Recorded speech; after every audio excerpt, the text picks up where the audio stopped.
પાટણ ખાતે ચંદનજીના પ્રચારમાં આવી રહેલ રાહુલનો વિરોધ. પાટણ ખાતે કોંગ્રેસ નેતા રાહુલ ગાંધીનો ક્ષત્રિય સમાજ દ્વારા વિરોધ. રાજા મહારાજાઓ વિશે કરેલા નિવેદનના વિરોધમાં આરટીબી 3 રસ્તા ખાતે કાળા વાવટા ફરકાવ્યા. રાહુલ ગાંધીના આગમન પૂર્વે જ પોલીસ દ્વારા ક્ષત્રિય સમાજના આગેવાનોની અટકાયત.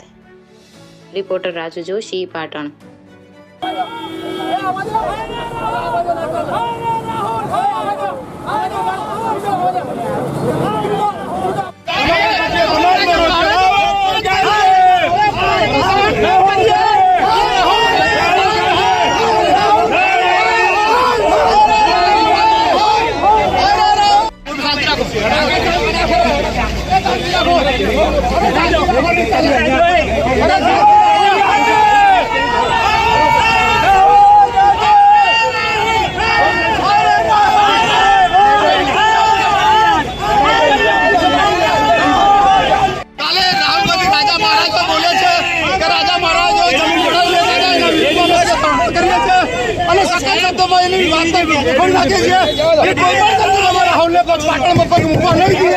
जय भवानी।